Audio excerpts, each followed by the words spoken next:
वर्णिवेशरमणीय दर्शनं मन्दहासरुचिराननाम्बुजं पूजितं सुरनरोत्तमैर्मुदा धर्मनन्दनमहं विचिन्तये। असतो मा षट्गमय तमसो मा ज्योतिर्गमय मृत्युर्मा अमृतं गमयः। ओम शांति शांति शांति।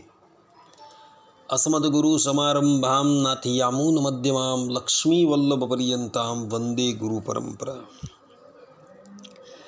આજની જ્ઞાન સભાની અંદર પધારનારા બધા જ ભગવદ્ ભક્તોને વેદાંતાચાર્ય, પુરાણ ઇતિહાસાચાર્ય, એમએ ફિલોસોફી શાસ્ત્રી રાકેશભાઈના હેતપૂર્વક જય સ્વામિનારાયણ.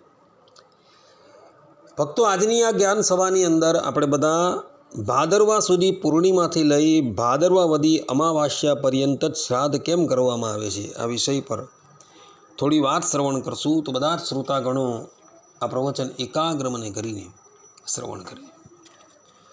તો નિર્ણય સિંધુમાં કમલાકાર ભટ્ટે 96 પ્રકારના શ્રાદ્ધોનું વર્ણન કરેલું છે, પરંતુ એ શ્રાદ્ધોની અંદર મુખ્ય 5 જ પ્રકારના શ્રાદ્ધ એ મહત્ત્વના માનેલા છે. એ 5 પ્રકારના શ્રાદ્ધોમાં નિત્ય શ્રાદ્ધ, નૈમિતિક શ્રાદ્ધ, કામ્ય શ્રાદ્ધ, વૃદ્ધિ શ્રાદ્ધ અને પાર્વણ શ્રાદ્ધ. નિત્ય શ્રાદ્ધ કોને કહેવામાં આવે? તો નિત્ય પિતૃઓને ઉદ્દેશી કરવામાં આવતા શ્રાદ્ધને નિત્ય શ્રાદ્ધ કહે છે. નૈમિતિક શ્રાદ્ધ એને કહેવામાં આવે કે કોઈક વિશેષ અવસર હોય ત્યારે કરવામાં આવતા શ્રાદ્ધને નૈમિતિક શ્રાદ્ધ કહેવામાં આવે છે. કામ્ય શ્રાદ્ધ કોને કહેવાય? તો કોઈક વિશેષ ઈચ્છા અથવા સિદ્ધિ મેળવવાના ઉદ્દેશ્યથી કરવામાં આવતા શ્રાદ્ધને કામ્ય શ્રાદ્ધ કહેવામાં આવે છે. વૃદ્ધિ શ્રાદ્ધ કોને કહેવાય? તો કોઈ પણ શુભ વસ્તુની વૃદ્ધિ અર્થે કરવામાં આવતા શ્રાદ્ધને વૃદ્ધિ શ્રાદ્ધ કહેવામાં આવે છે. પાર્વણ શ્રાદ્ધ કોને કહેવાય? તો પિતા, દાદા, પરદાદા તથા દાદી, પરદાદી નિમિત્તે કોઈ વિશેષ પર્વના દિવસે કરવામાં આવતા શ્રાદ્ધને પાર્વણ શ્રાદ્ધ કહેવામાં આવે છે. આ પ્રમાણે 5 પ્રકારના આ મુખ્ય શ્રાદ્ધોનું વર્ણન શાસ્ત્રોમાં કરવામાં આવેલું છે. ભાદરવા સુધી પૂર્ણિમાથી લઈને ભાદરવા વદી અમાવાસ્યા પર્યંતનો કાળ જે છે એ પિતૃઓનો કાળ માનવામાં આવેલો છે. એટલે આટલો સમય પિતૃઓનો કાળ ગણાય છે અને એટલે માટે આ સમય દરમિયાન કરવામાં આવતા શ્રાદ્ધને પાર્વણ શ્રાદ્ધ કહેવામાં આવે છે. કારણ કે પિતૃઓનું પર્વ હોવાથી એ પિતૃઓના નિમિત્તે શ્રાદ્ધ કરવામાં આવતું હોવાથી આ શ્રાદ્ધને પાર્વણ શ્રાદ્ધ કહેવામાં આવે છે. અને એ શ્રાદ્ધ દરમિયાન અર્થાત કે એ કાળ દરમિયાન બધા જ મનુષ્ય પોતાના પિતૃઓની પછાડી શ્રાદ્ધ તો અવશ્ય કરતા જ હશે. હવે કોઈક મુમુક્ષુના મનની અંદર એવી જિજ્ઞાસા થાય કે ભાદરવા સુધી પૂર્ણિમાથી લઈ ભાદરવા વદી અમાવાસ્યા પર્યંત જ શ્રાદ્ધ કેમ કરવામાં આવે છે? આ પ્રમાણે કોઈને જિજ્ઞાસા થાય તો તેનો ઉત્તર આપતા મહાભારતના દાન ધર્મ પર્વમાં કહ્યું છે કે યાવચ્ચ કન્યા તુલયો ક્રમાદાસ્તે દિવાકરઃ શૂન્યમ પ્રેત પુરમ તાવદ यावद वृश्चिक दर्शनम. अर्थात कि जब तक कन्या से तुला तक क्रमशः सूर्य रहता है तब तक वृश्चिक संक्रांति पर्यंत समस्त पितृलोक खाली रहता है.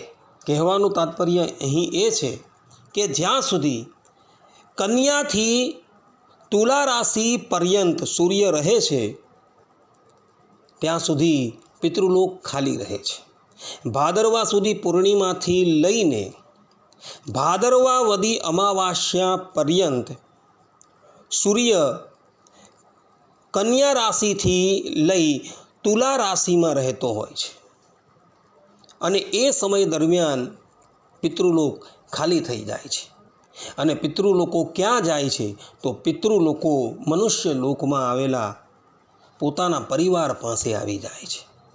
જેમ કે અત્રિ સ્મૃતિના 358માં શ્લોકની અંદર મહર્ષિ અત્રિ કહે છે કે કન્યાગતે સવિતરી પિતરો યાંતિ सत्सुता, अर्थात कि कन्या राशि पर सूर्य जब तक आता है तब पितरलोक अपने सत्पुत्रों के निकट पहुँचते हैं. कन्या राशिनो समय कयो छे तो भादरवा सुधी पूर्णिमाथी लईने भादरवा वधी अमावास्या पर्यंतनो समय जे छे ए कन्या राशिनो छे अने ए वखते सूर्य जे छे એ કન્યા રાશિમાં પ્રવેશ કરે છે ત્યારે પિતૃલોક ખાલી થઈ જાય છે અને બધા જ પિતૃઓ પોતાના સત્પુત્રોની સમીપમાં પહોંચી જાય છે અને એને લઈને ભાદરવા સુધી પૂર્ણિમાથી લઈને ભાદરવા વધી અમાવાસ્યા પર્યંત આપણા ભારત વર્ષમાં બધા જ લોકો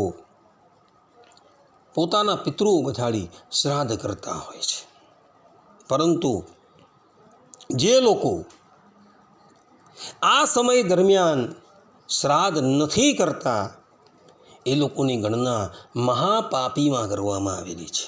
જેમ કે અત્રિ સ્મૃતિના 357માં શ્લોકની અંદર મહર્ષિ અત્રિ કહે છે કે સૂર્યે કન્યા ગતે કુર્યાત શ્રાદ્ધમ યો ન ગૃહાશ્રમી, अर्थात कि जो गृहस्थ कन्यागत सूर्य में श्राद्ध नहीं करता वह महापापी है. કહેવાનું તાત્પર્ય એ છે કે ભાદરવા સુધી પૂર્ણિમાથી લઈને ભાદરવા વધી અમાવાસ્યા પર્યંતમાં જે પણ કોઈ એક મનુષ્ય શ્રાદ્ધ નથી કરતો એ મહાપાપી છે.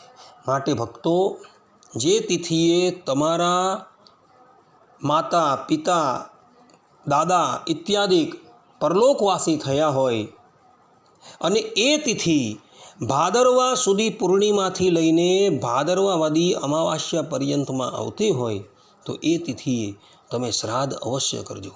કારણ કે એ સમય દરમિયાન પિતૃલોક ખાલી થઈ જાય છે અને બધા જ પિતૃઓ પોતાના પુત્રોની સમીપમાં આવતા હોય છે અને એ લોકો જોતા હોય છે કે અમારી પછાડી અમારા વંશધરોએ શ્રાદ્ધ કરેલું છે કે નથી કરેલું. અને બ્રાહ્મણ દ્વારા જો વ્યવસ્થિત રીતે શ્રાદ્ધ કરવામાં આવે તો પિતૃઓ પોતાના વંશધરોને આશીર્વાદ આપીને જાય છે. પરંતુ એમની પછાડી જો શ્રાદ્ધ કરવામાં ન આવે તો પિતૃઓ પોતાના વંશધરોને શાપ આપીને જાય છે. માટે ભક્તો, ભાદરવા સુધી પૂર્ણિમાથી લઈને ભાદરવા વધી અમાવાસ્યા પર્યંત ભારત વર્ષમાં શ્રાદ્ધનો પર્વ કેમ મનાવવામાં આવે છે એનું કારણ શાસ્ત્રોમાં આ પ્રમાણે બતલાવવામાં આવેલું છે. આટલું કહીને હું મારા પ્રવચનને વિરામ આપું છું. સર્વે સંતો નિરામયઃ, સર્વે સુખીનો ભવંતુ, સર્વભદ્રાણિ પશ્યન્તુ, મા કશ્ચિદ દુઃખ ભાગ ભવેત. અસ્તુ. જય સ્વામિનારાયણ.